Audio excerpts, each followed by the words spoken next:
The time has come to tell the truth. I'll wake up and smell the coffee. Today is the beginning of a new chapter. Another future's possible, but we've got to fight for it. Order! Hello and welcome to the Debated podcast. As always, I'm your host, Will, and in this episode, I'm delighted to be joined by Tom Brown, the author of a new book that's just come out, The Mind of the Minister, Restoring Trust Between Ministers and Civil Servants. Welcome to the podcast, Tom. Hi, Will. Thanks very much for having me on. It's great to have you on. Now, the first question I'd like to ask is, what made you want to write this book in the first place? Well, I think, Will, the main period that I've focused on within the books is not only this period, but the main period is sort of the 2016 to 2024 period.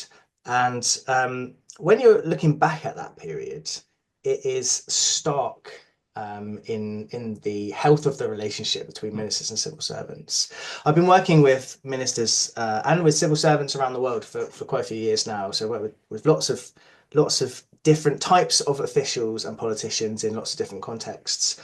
I don't know, sort of in countries that you'd think to be similar to the UK, of many examples as extreme, probably as 2020 have turned out to be, with the sort of removal of 6 permanent secretaries, which is uncommon anywhere, but certainly in Britain. But also the sort of inability really of the government to keep up with its own guidelines and rules. I've been sort of fascinated about the differences between ministers and civil servants for a long time. I guess there's sort of some big differences in approach. So ministers and politicians aren't necessarily short-term in their thinking. You know, a ministerial role is not guaranteed in the UK for any particular length of time, and you might have said a few years ago that 2 years is sort of what you'd be aiming for, and if you're looking at the last 8 years, you would say that probably less than that. Doing well at 18 months. Whereas civil servants are long-term thinkers. You know, they every time they're providing options to a minister to try and solve something or to implement a policy, it's with a long-term thinking in mind. It's considering all the different circumstances, which I guess is why they then are interested in complexity and looking at every single eventuality and impact that something can have. Whereas politicians and ministers in particular like simplicity.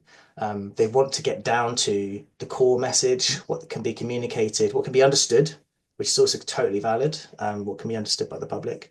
And then their ministers are partisan, aren't they? You know, they have their job is not just being a minister. They represent their constituents. They're a member of their party. They're a member of their parliamentary party. There's so many different hats that a minister has to wear, and they are aligned to each of those and committed and loyal to each of those. And civil servants are not, they're impartial.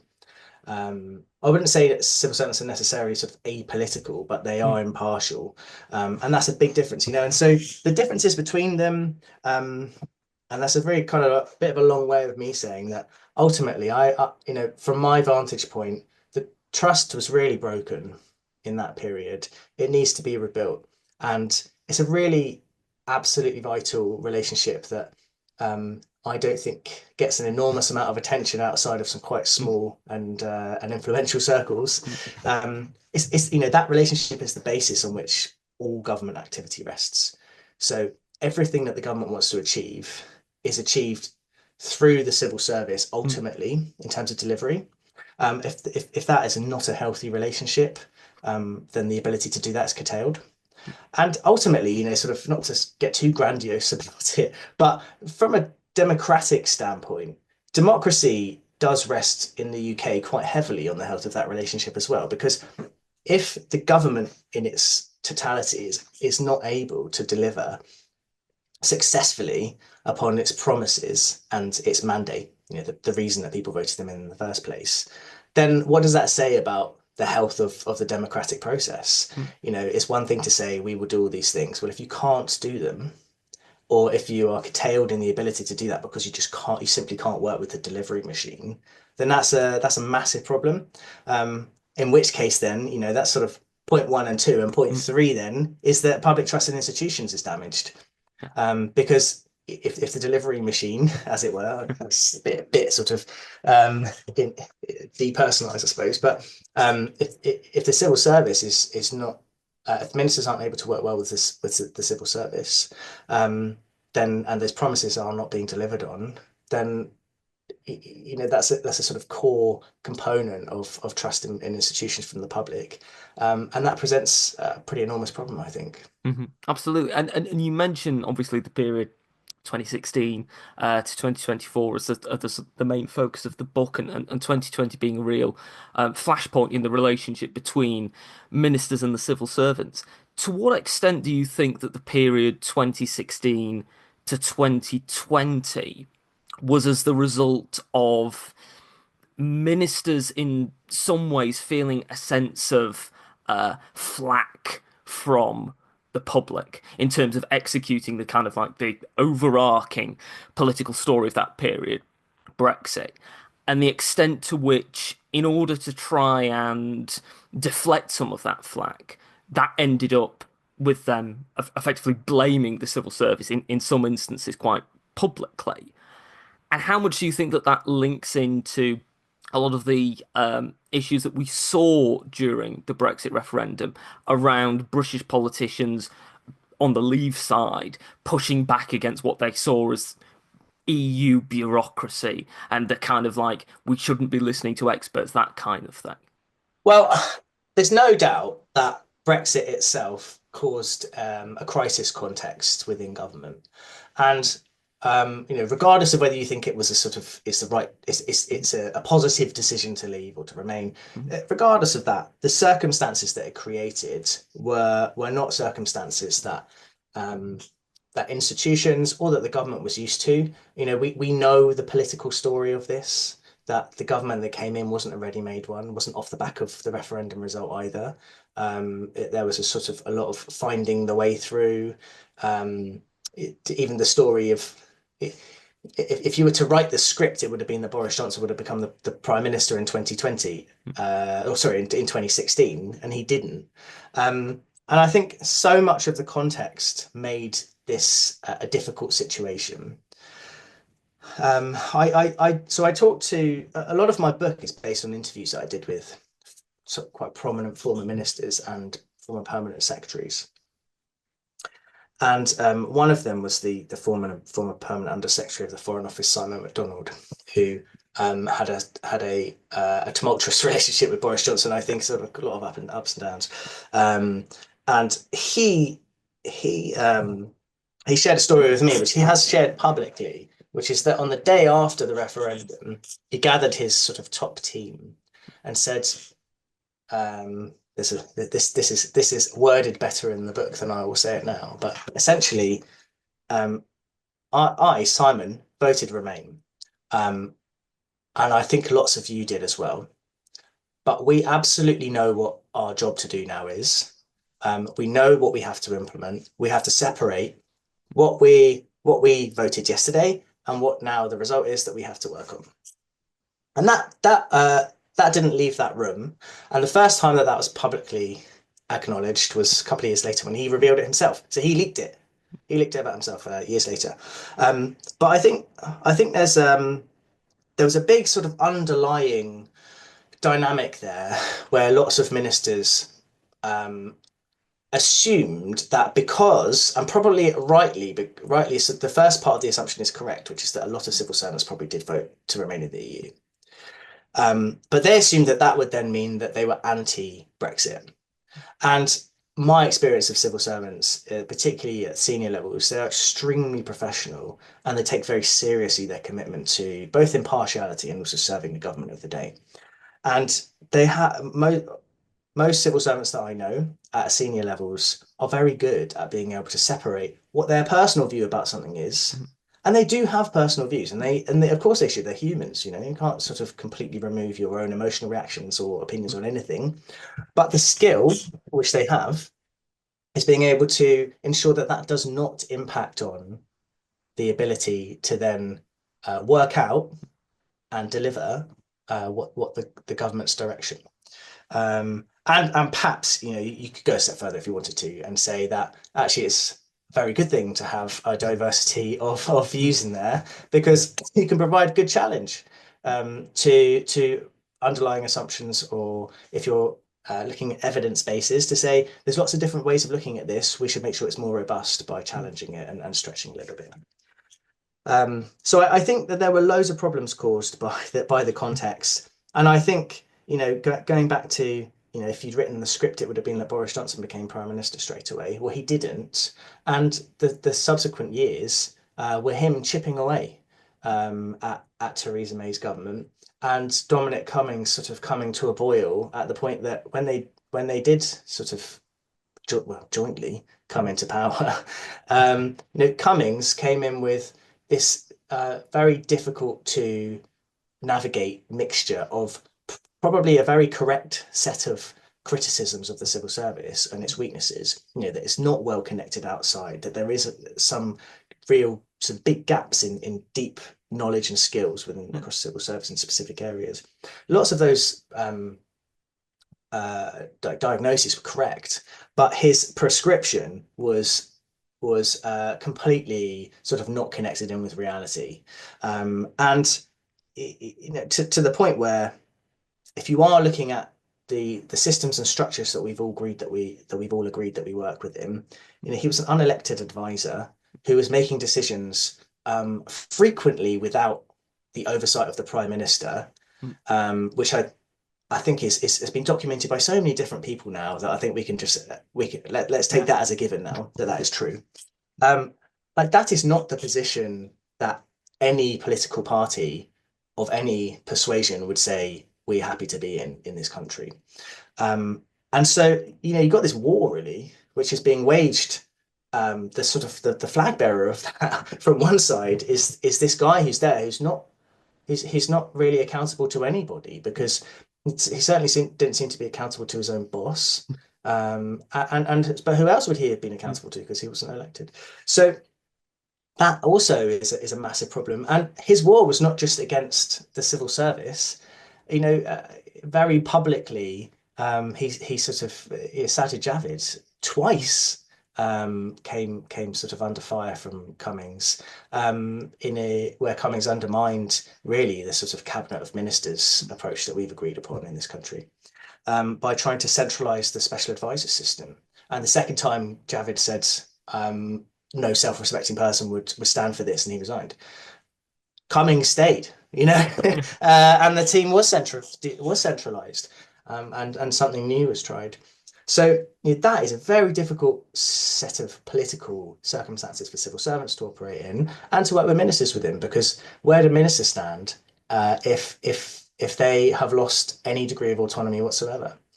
So that's the whole thing was sort of spiraling really, and we ended up in a pretty terrible scenario, late stage of this period we're talking about, so sort of 21, 22, when civil servants are then frequently and aggressively counter briefing in private, but off the record, and ministers are throwing them under the bus, and like that's close to breaking point, I think, in terms of the relationship, and going back to what I said earlier about believing this is probably the most important relationship in the country, as far as I'm concerned. That's a bad place to be. Yeah. How much do you think that the press and the media played into the breaking down of the relationship? And how much do you think that the media's portrayal of the civil service at times, even going before this period back to things like, yes, ministry is obviously often cited, the thick of it, etc., in terms of the way that civil servants are portrayed to the public in the press. How much do you think that harmed the public's perception of civil servants, and how much do you think the media's portrayal of them forced the relationship into a breaking point, as you say? Well, the media appetite for stories is insatiable, isn't it?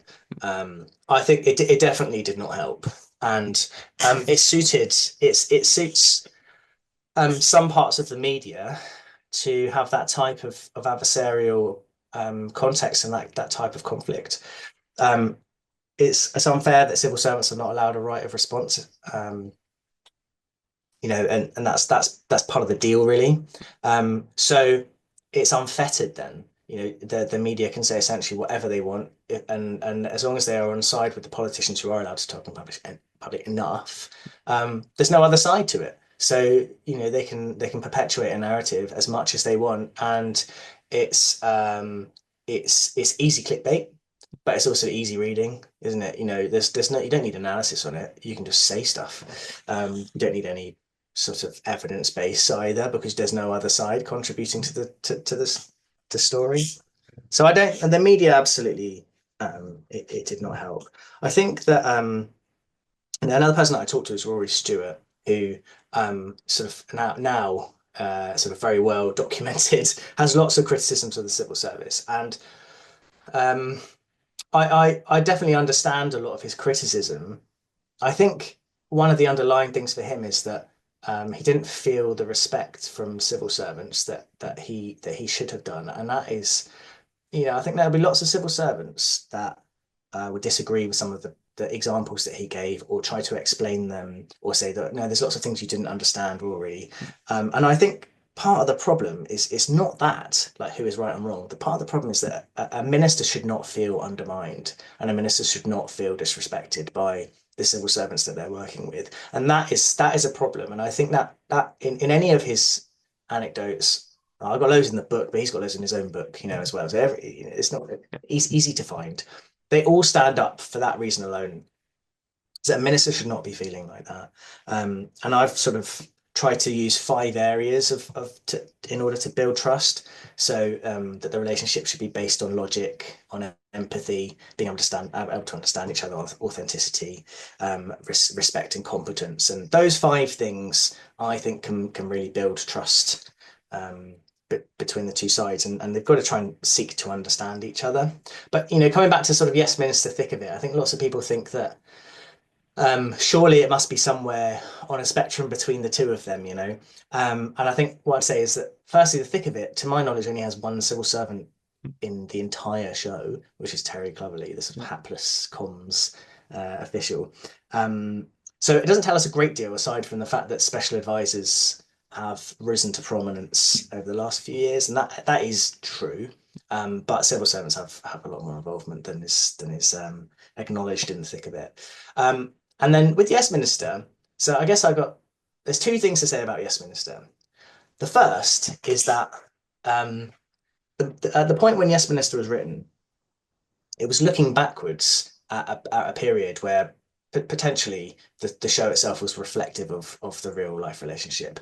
But funnily enough, it pretty much also, from the exact moment that it was broadcast, Margaret Thatcher's reforms meant that it has zoomed away from that. It's nothing like that now. But it's been extremely successful at lodging itself as the explanation of what happens in the corridors of power. And I have found, so I interviewed sort of 6, I did in-depth interviews with 6 former ministers, but I've spoken to lots and lots of other ministers too, both in just for what I do for work, but also for the book as well. And nearly everybody has what they describe as sort of a yes minister moment. And it's lodged itself in people's minds, so that if something doesn't go the way that they think it will go, straight away they go, "Oh, this is just like Yes Minister." I know one recent Secretary of State who was trying to move office, just to sort of basically make their lives a bit easier. But it was moving from one side of the building to the other side of the same building. Okay, so it's not a big deal, and into an empty office. And they said, "Please, can I move into this empty office?" Bearing in mind that they're a Secretary of State, so the answer probably should just be yes. 2 weeks later, they were provided with 4 options. The first one was something like, how about we change the carpet in your office, Minister?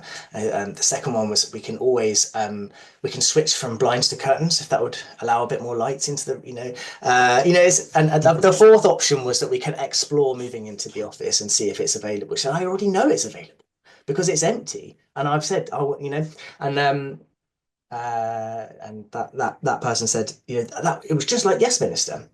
So that's most ministers got some kind of example of that, but in practice, it's not really how things work in practice. My view is that and I guess this sort of links to the title of the book really, but civil servants are desperate. Well, civil servants are not trying to understand to undermine the minister. They're desperately trying to understand the mind of the minister, and that's so much of this is just trying to understand how the minister's thinking, trying to get aligned with them as quickly as possible. And we talk about the sort of high turnover of the last 8 years. That's actually it's been very difficult when a minister's not there for very long. And thinking about, obviously, we've had a recent change of government with the general election, the Labour Party returning to power for the first time in 14 years. How different do you think that the relationship between the government and the civil servants is going to be going forward? And do you think that some of the damage that we've seen in the past few years can be easily repaired, or is it going to be a long-term project in terms of repairing the relationship between ministers and the civil service? So my view is that improving the relationship is embarrassingly achievable. I really think that the steps that can be taken for the relationships to be a lot healthier. And I talk about the relationship, but ultimately it's relationships between individuals. But for each minister with their civil servants team and civil servants who work around them to form better relationships, to build trust, it is really achievable. And it's not going to take a royal charter or abolishing the House of Lords or something which is basically not going to happen or probably a waste of time and money. These are just sort of normal things that anyone should do to build better relationships. It's just the context is a little bit different to sort of most relationships that most people know in their lives. I think that civil servants would be a bit naive to breathe an indefinite sigh of relief about a change of government. We're at the beginning of a political cycle where so we've just we've had a reset of a political cycle, haven't we? It happened in 2010. It's just happened now. We've had a turnover of government. It doesn't happen that often in this country, but a new government's come in with an absolutely enormous mandate and majority. They're coming in with the promise that they're going to fix stuff. They're coming in also without the context of a crisis, which we've 2016 to January 2020 is Brexit, right? February 2020 for the next few years is COVID. Then we've got basically the end of a political cycle, which is always chaotic anyway in the last sort of year and a half. So coming in at the beginning of a political cycle, you've got the positivity, you've got the ideas, you've got the momentum, the drive, all that stuff. The civil servants might also have potentially felt some relief that the top team itself understands Whitehall a bit better. The fact that Keir Starmer was a civil servant and Sue Gray was a civil servant. Mhm. I think there was a lot of backdrop there, an assumption that this team's going to come in ready to go and understand how things work. Sue Gray's already gone. Well, gone from that role. She's been shuffled. I think that shows us that politics always rises to the top. In the end, politics always comes through. We are not very far into this, and that's already started happening. There's hundreds of ambitious Labour MPs on the backbenches, and most of them will decide that they want to crack at government at some point. And we are not far away from people feeling like the clock is ticking, and it's no guarantee that they're going to get a second term straight off the bat. That is going to cause political issues for this government because there's people chomping at the bit, and the current makeup of ministers in the government now, it probably has more members of the House of Lords than you would normally expect, right? So I think it's reasonable to assume that there'll be some turnover of those particular ministers to facilitate representation from the Commons at a higher degree. But that is coming down the line. That's inevitable that more people are going to be pushing for roles in government. So we know that's coming down the line, and the more politics gets involved, the more complicated things become, the more stressed people become, the more pressure they're under. All of those are contributory factors to making a relationship more difficult. All relationships are a bit more difficult when they're under stress and when they're under pressure than when everyone's happy. So I think that maybe it's already short-lived, the honeymoon. But I think that some sort of deliberate steps need to be taken to try and maybe put some structures around, but really be very deliberate. about trying to build stronger relationships between, I mean, particularly between secretaries of state and permanent secretaries, but not only between them. There's all sorts of sort of intra relationships between ministerial teams, between other senior civil servants, bringing in other people within that, and then and then you've got special advisors as well, whose own role is not fixed in its definition, and deliberately the sort of parameters and guidelines for special advisors has all sorts of loopholes where effectively with the sort of right sign-offs, they can kind of do whatever they want still. There's always a provision for a special advisor to do whatever they want. That's probably not good enough, but also, you've got to work with what's there. I think that anyone would be naive to think everything's okay now. It's not. I guess my final point on that is that we work in a precedential system, right? So much of the relationship between ministers and civil servants is based on precedent, it's based on convention, and it's based on sort of the unwritten constitutional nature of how we operate in this country. Well, I mean, precedent can raise the sort of ceiling of expectations, absolutely, but it can also lower the floor of acceptability. And the floor of acceptability has very much been lowered. That Boris Johnson government had the diggers out for that. And, as much as we can complain about behaviours of previous governments, at the point where someone gets away with something, that establishes itself as being, as there is an argument for that being acceptable. So, Keir Starmer's government, you wouldn't say this at the moment, but in 2 years, Keir Starmer's government could be in a position where there's bullying behaviour from his ministers, and he could say, no, no, no, this is not a ministerial code issue. We've got examples of this in the past. I'm not going to employ the ministerial code or its advice for the implications of this type of behaviour. They're not a bully, they're a good person. We're going to get around them. And what can anyone say against that aside from that's wrong or you shouldn't? There's nothing to hold up. And so that's the problem here, is that the precedent that's been set allows the behavior to happen again. And partly that's because all of this is not really codified, and the conventions and precedential nature of stuff means that if something happens, it can happen again. But the floor of acceptability has been lowered, and so either the government can choose to do something about it formally, or they can try and put things in place to make sure that sort of informally they're staying quite far away from that lower floor. Do you think that the government, whether this government or any government, would wish to do something formally in terms of levels of acceptability about the relationship between ministers and civil servants, and giving added protection to civil servants? Or do you think that it's always going to be somewhat of an informal relationship because of the nature of politics and because of the nature of our system? I just think any politician would be extremely brave to put restrictions on themselves, and also to ultimately sort of give themselves less flexibility and less power. And I think you have to be realistic about these things. One of my frustrations I find with when I read really very well written books or articles or reports about where all the problems are in our system is that the recommendations are just unrealistic, and they're not priority. When there's a royal charter, it's like, well, how many things are there to fix before we have a royal charter on this thing that's sort of kind of constitutional?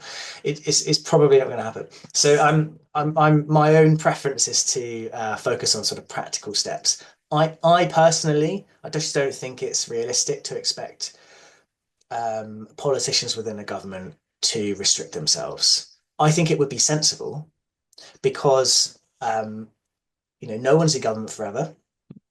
I think it'd be very sensible for Labour to formalise this relationship, put something stronger in place that would actually protect civil servants, but also, the country from the Labour's perspective, from future Conservative governments. And the Conservatives equally should have the same view to protect things from a Labour government. You don't. It's not enough to give yourself unfettered power and say, well, we will never abuse it. Well, you can't control who's in government in the future. It's roughly how we work, that we have these turnovers of government every so many years. So I think it would be sensible. I just don't think it's realistic. which is why a lot of my focus is on sort of the practical things, and from the people who've done it to try and actually improve through informal means. But I do think it probably should be formalized. We're coming towards the end of the podcast. Tom, thanks for taking the time to speak to me. I do have one final question for you, though. For anyone who has either read the book or is going to read the book, what one thing do you hope that they most take away from reading the book? Well, I think it depends who you are.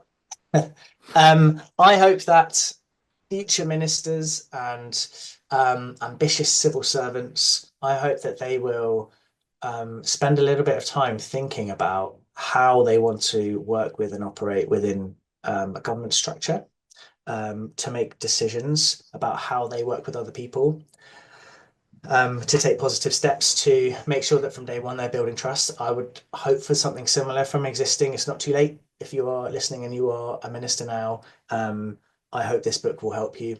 I think even if you ignore everything that I've said myself and written myself, at least please pay attention to some very wise former ministers and former permanent secretaries who really genuinely do know what they're talking about. There's some excellent stuff in there about just simple ways to try and work better together. I think that if you are not in one of those categories and you're reading this book, I hope that you would see that there are straightforward ways that this relationship can improve, but also perhaps to sort of just have a think about the importance of ministers and civil servants working well together. It's not a sexy story, and my solutions are not sexy either. So it's not the kind of thing that you're going to get on the front page of a newspaper. But quite often the most important things aren't that interesting, but they're really important, and this is really important. I hope that it's sufficiently interesting within the book, but there are ways that things can improve in a more straightforward way and in a very practical way. And I sort of hope that people can see that there is some hope for that. But also, we shouldn't forget what's happened. And I think that our news cycle moves super quick. We know that anyway. It's well, I mean, our news cycle moves quick, but our political cycle moves quickly too. So Priti Patel's just sort of waited out another quick spin of the Conservative Party cycle, back in shadow cabinet. Very talented politician, but all she had to do was wait it out, and she's sort of back in a shadow major role. I'm not sort of I'm not making criticism of that, but I'm just saying that things move really quickly, but we should not forget what's happened. And the reason that we should not forget what's happened is that our system is very much based on precedent, and convention and this unwritten constitution. So when stuff's happened before, it can happen again, and there's no reason that it should. Absolutely. Well, thank you for taking the time to speak to me, Tom. If people want to get a copy of the book or want to find out more about you, where should they go to do either of those things? It's available through the publisher on Biteback. It's also available on Amazon. It's called The Mind of the Minister. And you can find me on LinkedIn, X, TikTok.